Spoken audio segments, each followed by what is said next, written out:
So this is going to be the last video of the polity, okay, of this month. Next month हम फिर से start करेंगे according to the schedule. Uh, तो we have completed PYQs till 2016, ठीक है? तो आज हम क्या करेंगे? और 2 साल के बच गए हैं, that is 2015 and 2014, that will complete in this video with some current affairs भी हम देखेंगे पॉलिटी के. कल मैं नहीं डाल पाई थी current affair because it was a little hectic for me, ठीक है. बाकी आज हमारे क्या हो जाएंगे, जितने भी सीएपीएफ के लास्ट 10 इयर्स के पेपर्स थे वो कंप्लीट हो जाएंगे related to polity. Okay, important topics जो थे वो हो गए हैं. नोट्स आज मैं शेयर कर दूंगी पूरा कंपाइल करके. I share on my Telegram channel, तो वहां से आप ले लेना. ओके, ये भी पीडीएफ में भेज दूंगी आपको.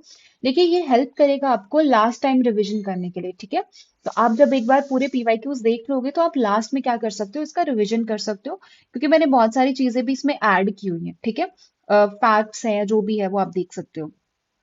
चलिए, so the first question is the setting up of interstate council in 1990 was meant to. So interstate council बनी थी, क्यों बनाई गई थी? सब्स्टिट्यूट करने के लिए नेशनल डेवलपमेंट काउंसिल नहीं, strengthen the federal provisions of the constitution. बिल्कुल सही, जो भी फेडरल प्रोविजन से हमारे कॉन्स्टिट्यूशंस के, उसको और ज्यादा स्ट्रेंथन करने के लिए इंटरस्टेट काउंसिल लाई गई थी. Okay. Now, next question is according to Grenville Austin, which of the following was or were the most significant contributions थे? See, मैंने आपको बताया था कि जो ग्रेनवाइल ऑस्टिन है, उन्होंने ये चीज बोला था कि जो हमारा फेडरलिज्म है that is the cooperative federalism है, ठीक है. एक कोऑपरेशन है, कंसेंसस है. सो answer would B this, because यहाँ पे दिस इज नेगेटिव, तो उन्होंने नेगेटिव बात ही नहीं की थी. सोशल रेवोल्यूशन, पॉलिटिकल फ्रीडम, ये तो सेंस ही नहीं है. असिमेट्रिकल फेडरल स्ट्रक्चर नहीं, ठीक है. So the answer would be B part. Now the next is locus standi rule to move the court was liberalize. देखो, what is local standi? Local standi होता है कि आपकी क्या कैपेसिटी है जिसके through you are challenging in the court. For example, कि आप अगर एक पिटिशन डालते हो, तो क्या आपकी वो कैपेसिटी में है या फिर आपके वो अथॉरिटी है कि आप उसकी लीगैलिटी के लिए वहां पे चैलेंज करो कोर्ट में. तो पहले क्या हुआ करता था कि जो अफेक्टेड पर्सन है, ठीक है, if I am affected by something, तो मैं ही वहां जाके पिटिशन कर सकती हूँ.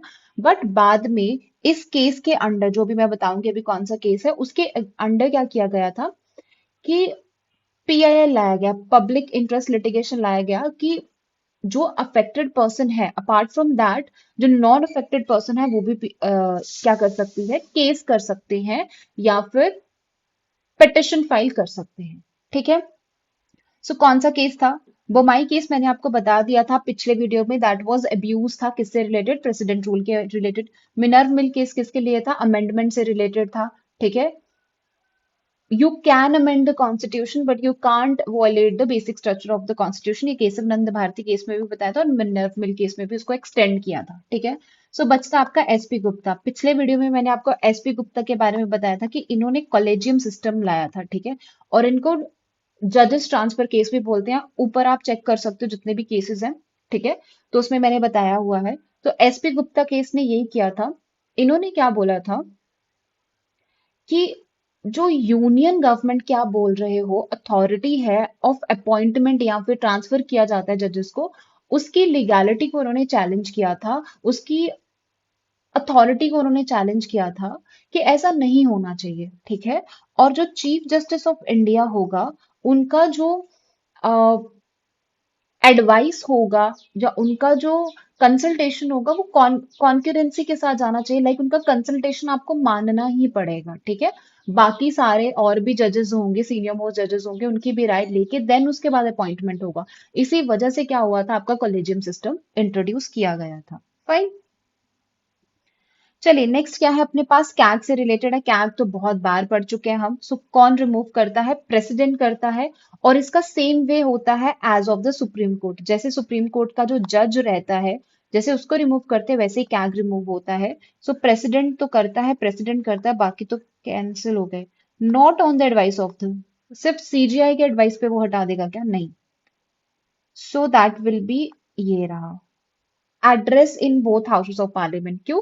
क्योंकि सुप्रीम कोर्ट का जज भी आपका कैसे रिमूव होता है, पार्लियामेंट जो होता है रेजोल्यूशन पास करता है, वो उसका प्रॉपर पूरा प्रोसीजर जो है वो जजेस इंक्वायरी एक्ट में प्रॉपर है। ठीक है, वो भी मैंने आपको करा दिया हुआ ऑलरेडी। ठीक है, सुप्रीम कोर्ट हाई कोर्ट वाले में you can go and check in the videos.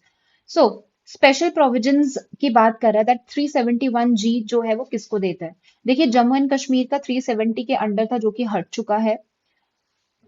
Mizoram का जो है answer would be your Mizoram. Mizoram का जो है 371G के अंडर आता है। नागालैंड का कहाँ आता है? 371A के अंडर आता है। ठीक है, बाकी जो भी स्पेशल प्रोविजंस है मेरे नोट्स चेक कर लेना, वहां पे आपको मिल जाएगा।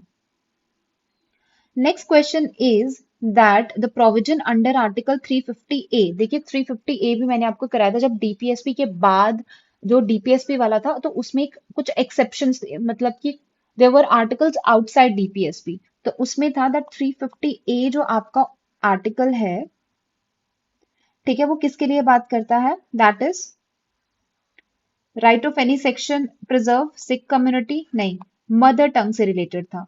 ठीक है, सो आप क्या कर सकते हो, ऐसे फैसिलिटीज प्रोवाइड कर सकते हो फॉर द इंस्ट्रक्शन ऑफ कि आपको जो मदर टंग में इंस्ट्रक्शन दी जाएंगे at a primary stage.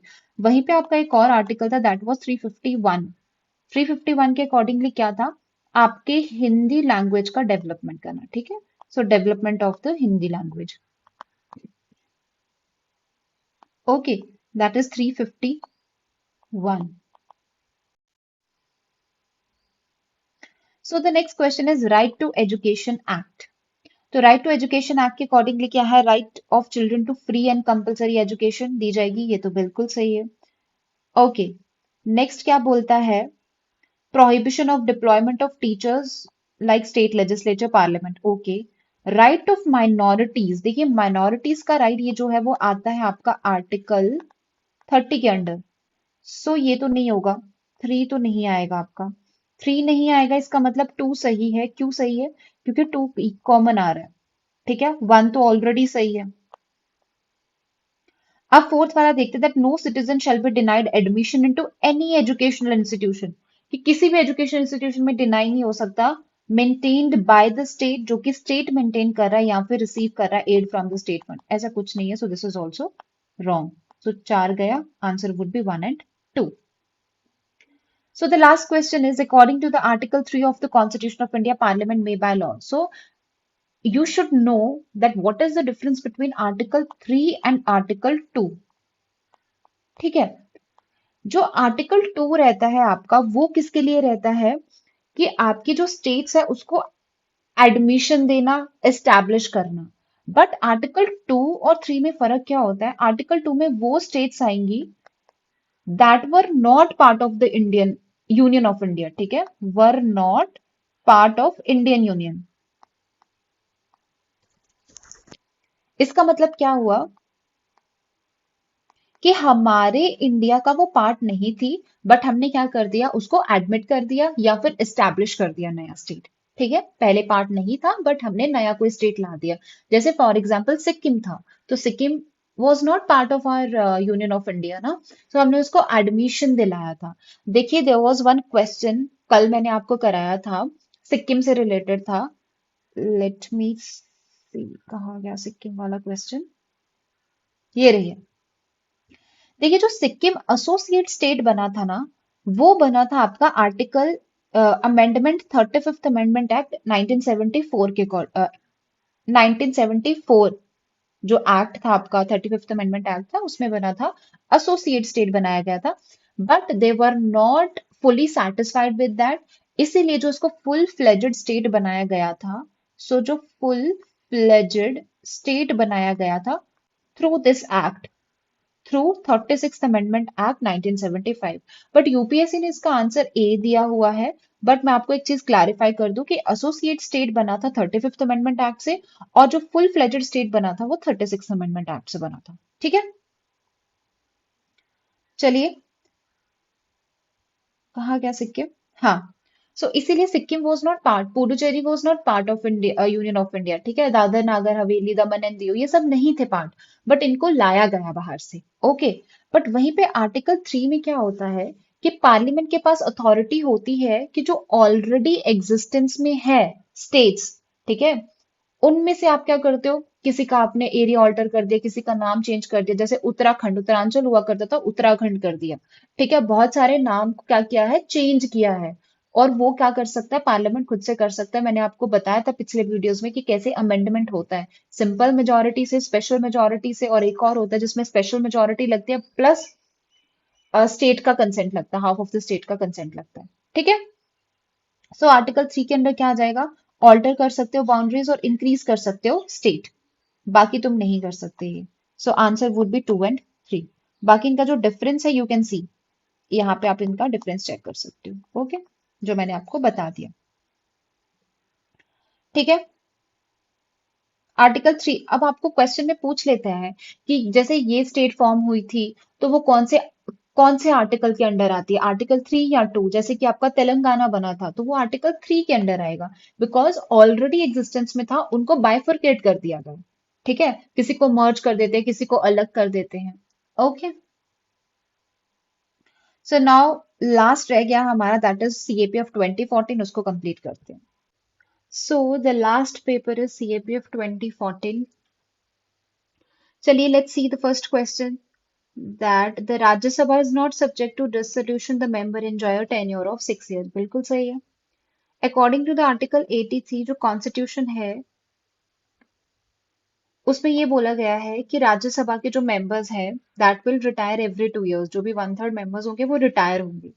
So it's correct, सो दोनों ही करेक्ट है, बट ये इसका रीजन या एक्सप्लेनेशन है। जी हाँ है, इसका आना चाहिए A. So the second is impeachment, जो प्रोसीजर है वो क्वासी जुडिशियल है, बिल्कुल सही है। प्रेसिडेंट ऑफ इंडिया इम्पीच कर सकते हैं,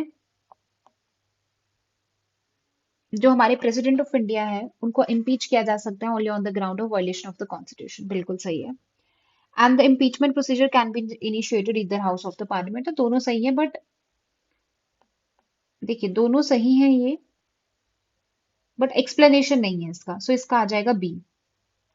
चलिए, the next question is which of the following are true regarding the preamble of the constitution.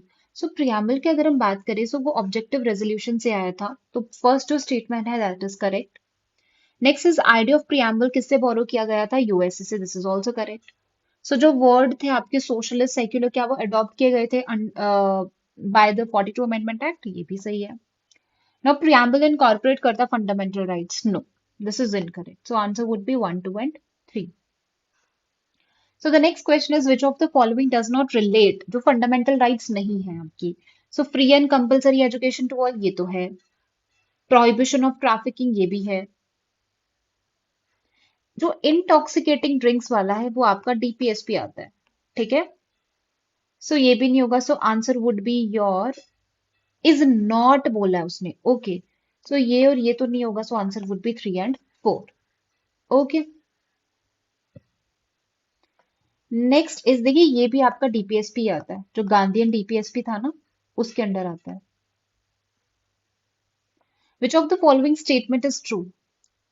Panchayat system जो है वो सारी की सारी स्टेट में है, बट नागालैंड, मेघालय, मिजोरम में नहीं है, और सारी की सारी यूटीज में, बट दिल्ली में नहीं है। ये तो सही है स्टेटमेंट, सही पूछा ना उसने। अच्छा, एंड सेकेंड अपने पास है that panchayat system is introduced in India by the constitution 74।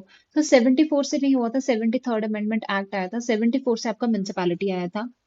Then panchayat system is not provided for state, देखिए नॉट प्रोवाइडेड नहीं था, उन्होंने ये चीज बोला था कि जिनकी 2 million से कम पॉपुलेशन है उनकी उनके ऊपर डिपेंड करता है, मे और मे नॉट। ठीक है, सो ये भी आपका गलत हो जाता है, ये भी गलत हो गया। एंड ग्राम पंचायत कंटिन्यू करेगी फॉर 5 years नॉट 3 years, सो ये भी गलत हो जाता है, सो answer would B A.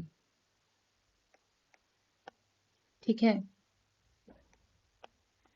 Next question है मनी बिल पे है, कौन सा नहीं, नॉट करेक्ट है। So it can be introduce in the council of states, it can't be introduce, बिल्कुल सही है। कहाँ होता है ये इंट्रोड्यूस, लोकसभा में होगा या फिर लेजिस्लेटिव असेंबली में होगा, सो दिस इज करेक्ट, तो इसको नहीं होगा। इफ एनी क्वेश्चन अराइज होता है कि ये मनी बिल है कि नहीं है, तो कौन देखेगा, आपका स्पीकर देखेगा, बिल्कुल सही है। ये भी नहीं होगा। अगर डेडलॉक होता है तो प्रेसिडेंट ज्वाइंट सिटिंग करवा सकता है, ज्वाइंट सिटिंग बिल्कुल नहीं करा सकता, सो ये आंसर हो जाएगा। क्यों? क्योंकि नॉट करेक्ट पूछा है। तो ये ज्वाइंट सिटिंग आपकी मनी बिल में नहीं होती और कॉन्स्टिट्यूशनल अमेंडमेंट में नहीं होती।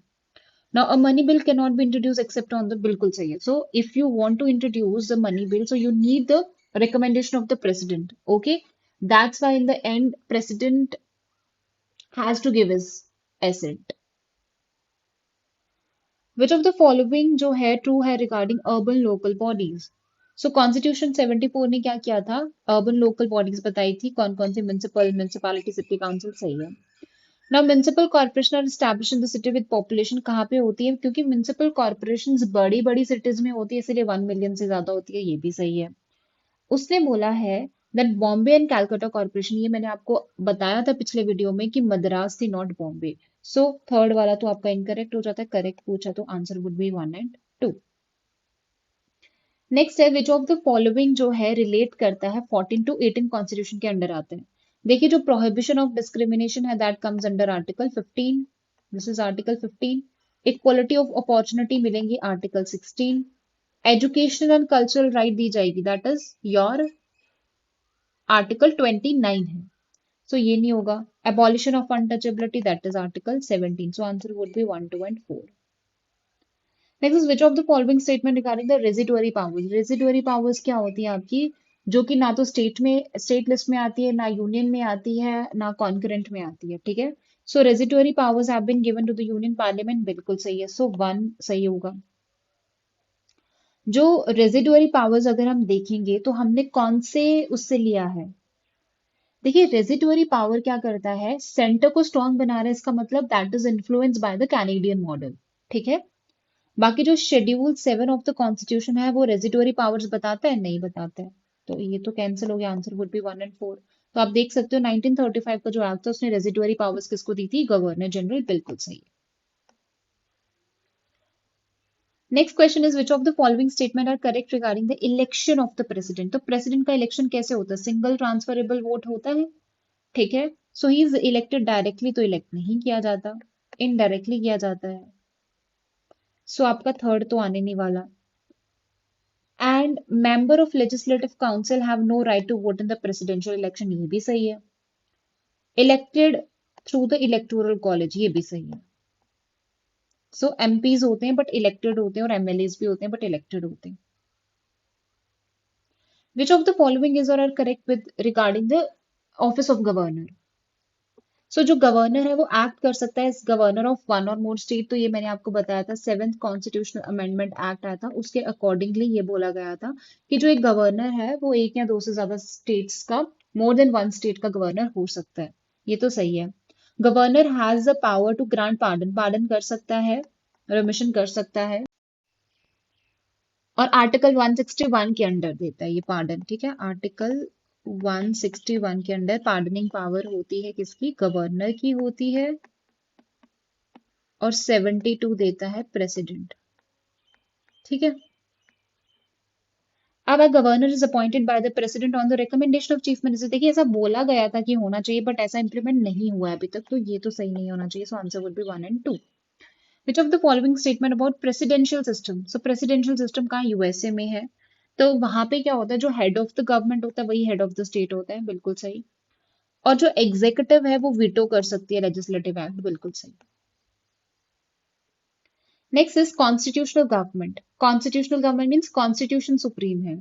सो लिमिटेड गवर्नमेंट, बिल्कुल सही, क्योंकि ये लिमिट लगाता है गवर्नमेंट पे। ठीक है, कि आपकी ये पावर्स, आपकी ये पावर्स, आपका ये स्फेयर है, आप यहाँ पे ही इतना ही आपका जूरिसडिक्शन है। ठीक है, सब कुछ लिमिट करके रखता है।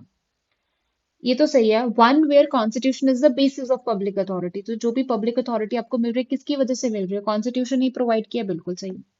One where monarch is final, तो मोनार्क नहीं हो सकता आपका फिर। One where there is always universal, तो यूनिवर्सल एडल्ट फ्रेंचाइज देता है आपका कॉन्स्टिट्यूशन। ठीक है, सो आंसर होना चाहिए आपका इसका 1, 2 and 4। Next is ex officio members कौन कौन से होते हैं? ये भी जो कॉन्स्टिट्यूशनल और जो नॉन कॉन्स्टिट्यूशनल बॉडीज कराया था, सो नॉन कॉन्स्टिट्यूशनल बॉडीज में आपका एनएचआरसी होता है, और कौन कौन से एक्स ऑफिशियो मेंबर है वो भी नोट्स में है, यू कैन सी। सो इसका होगा चेयरपर्सन ऑफ एनसी, ये होगा, ट्राइब्स भी होगा, वुमेन भी होगा। ओनली बोला इसने कि सिर्फ यही होंगे, नहीं, ओनली ये दोनों नहीं होंगे, आंसर इन दोनों में से होगा। So national commission of women तो होता ही है, सो answer would B A. Now between 15th of अगस्त 1947 जब इंडिया फ्री हुआ था, तो कौन से एक्ट के अंदर वो फंक्शन कर रहा था? सो वो फंक्शन कर रहा था government of India act 1935। Okay, done. So हमारी जो पॉलिटी की सीरीज थी पीवाईक्यूज की लास्ट 10 years का, वो खत्म हो चुकी है। We have completed all the PYQs of polity starting from 2015 to 2023 complete हो गया है। ठीक है, आज हम क्या करेंगे, ज्योग्राफी भी स्टार्ट कर देंगे, और ज्योग्राफी के साथ साथ हम इन्वायरमेंट के भी लेक्चर्स करेंगे। ठीक है, इन्वायरमेंट के भी क्वेश्चंस लेंगे। चलिए अभी एक काम करते हैं, लास्ट में थोड़ा बहुत पॉलिटी का करंट अफेयर भी देख लेते हैं। So let's move to today's current affair part. So first is we have is electoral bond scheme है। So क्यों न्यूज में था, पहले तो आप ये वाला जो केस है ये आप देखिएगा कि जो association for democratic reform versus जो यूनियन ऑफ इंडिया है, उसमें जो सुप्रीम कोर्ट है, यहाँ पे आएगा आपका जो सुप्रीम कोर्ट है, यूनानिमसली इसने क्या किया है, स्ट्रक डाउन किया है इलेक्टोरल बॉन्ड स्कीम को, स्ट्रक डाउन कर दिया गया है। First of all what is electoral bond scheme? इसमें क्या किया जाता है, बॉन्ड इशू किए जाते हैं। ठीक है, एक प्रॉमिसरी नोट में बॉन्ड इशू किए जाते हैं। Which shall be bearer banking instrument होगा, shall not carry the name of. अब इसमें क्या होगा, आपका जो बायर होगा, जो बाय कर रहा है, बायर है मतलब जो ले रहा है, पैसा ले रहा है, उसका नाम डिस्क्लोज नहीं होगा। ठीक है, अब फीचर्स क्या होते थे कि ये तो एक नॉन रिफंडेबल बेसिस है। फॉर एग्जांपल इलेक्टोरल बॉन्ड्स क्या होते हैं ना, कि आपको इलेक्शंस कंटेस्ट करनी है, ठीक है, यू नीड मनी। तो आप क्या करोगे, बैंक होगा एक पर्टिकुलर बैंक, उससे क्या करोगे, पैसा लोगे और वो आपको बॉन्ड इशू कर देगा। समझ आया? अब क्या होता है, ये कौन परचेज कर सकता है, सिटीजन ऑफ इंडिया या फिर बॉडी इनकॉर्पोरेटेड इन इंडिया। ठीक है, दूसरा ऑथराइज होता है सिर्फ और सिर्फ स्टेट बैंक ऑफ इंडिया का ही ब्रांच होगा तो ऑथराइज होगा वहां से। और ये सिर्फ उन्हीं को आप डोनेट कर सकते हो, उन्हीं रजिस्टर्ड पॉलिटिकल पार्टीज को जिनका कम से कम 1% वोट, 1% वोट तो होना चाहिए। लाइक जितने भी पोलिंग हुई है उसका 1% वोट उनको मिलना चाहिए, कम नहीं होना चाहिए लास्ट जनरल इलेक्शन में। एंड इसका स्कीम का रैशनल क्या था कि ट्रांसपेरेंसी होगी इलेक्टोरल फंडिंग वगैरह पे, बट ऐसा कुछ नहीं हुआ। ठीक है, तो जजमेंट में क्या बताया गया, क्या क्या की हाइलाइट्स थे, सुप्रीम कोर्ट ने इशू किया कि जो भी इशूइंग बैंक होगा, पहली बात तो वो इलेक्टोरल बॉन्ड्स इशू करना बंद कर दे। दूसरा है उसने एसबीआई को ये डायरेक्ट किया था कि आप क्या करो, इलेक्शन कमीशन ऑफ इंडिया को सबमिट करो कौन कौन सी इंफॉर्मेशन।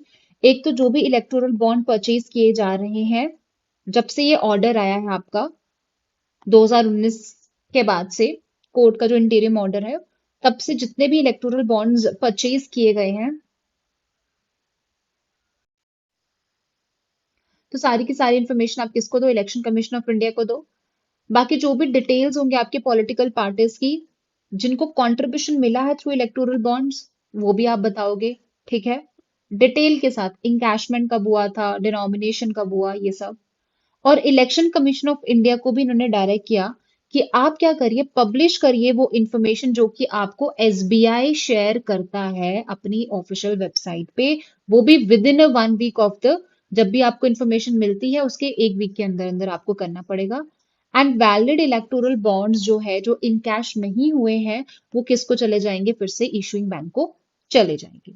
ठीक है, नेक्स्ट वी हैव पंडारम लैंड्स है या पंडाराम लैंड्स, जो भी बोल सकते हो आप इसको। सो लक्षद्वीप ने क्या किया है, एडमिनिस्ट्रेशन ने कंटिन्यू किया ट्रीज का प्लांटेशन ऑन पंडाराम लैंड्स। होती क्या है, जो लैकेटिव मिनिकॉमिनी land revenue and tenancy regulation आया था 65 में, उन्होंने पंडाराम लैंड्स को क्या किया था, डिफाइन किया था कि वो लैंड्स होती हैं जिसमें गवर्नमेंट के पास प्रॉपर्टी राइट होती है। कब होगी, रेगुलेशन जैसे ही कमेंसमेंट हुआ, जस्ट इमीडिएटली प्रॉपर्टी राइट थी, immediately before the commencement of the regulation, मतलब रेगुलेशन आने से पहले प्रॉपर्टी राइट थी। And it includes any right, sorry, it includes any land in which government में एक्वायर सच राइट। ठीक है, और ये वो लैंड्स भी हो सकते हैं जिसमें गवर्नमेंट ऐसी राइट्स एक्वायर कर सकता है अंडर दिस रेगुलेशन और under any other law. So land other than Pandorum land के अलावा भी आपकी लैंड होती है जिसमें एक पर्सन की प्रॉपर्टी राइट्स होती हैं। कौन से किसके अंडर? कस्टमरी लॉज के अंडर, जिनको आप क्या बोलते हो? जिनमा लैंड्स बोलते हो, अंडर 1965 रेगुलेशन। ओके, सो यहाँ पे हमारा खत्म हो जाता है पॉलिटी का सीरीज। इस मंथ का सीरीज खत्म हो जाता है। जब नेक्स्ट मंथ हम रिवीजन स्टार्ट करेंगे फिर से, क्योंकि इस मंथ हम जितना भी जीएस है एक बार कंप्लीट कर लेंगे। इस मंथ हम सिर्फ और सिर्फ सीएपीएफ के ही पेपर्स लेंगे, लास्ट 10 मंथ्स के, सॉरी 10 इयर्स के। नेक्स्ट मंथ हम क्या करेंगे? बाकी के जो भी यूपीएससी पेपर्स कंडक्ट कराता है, हम सारे के सारे जो पेपर्स होंगे वो नेक्स्ट मंथ स्टार्ट करेंगे। ठीक है? अब पॉलिटी का कुछ छूट वूट गया होगा, कोई भी टॉपिक होगा, दैट विल कंप्लीट जब हम बाद में करेंगे। But I don't think so कुछ छूटा हुआ होगा। ठीक है? बाकी प्रैक्टिस करते रहिए, रिविजन अच्छे से करिए।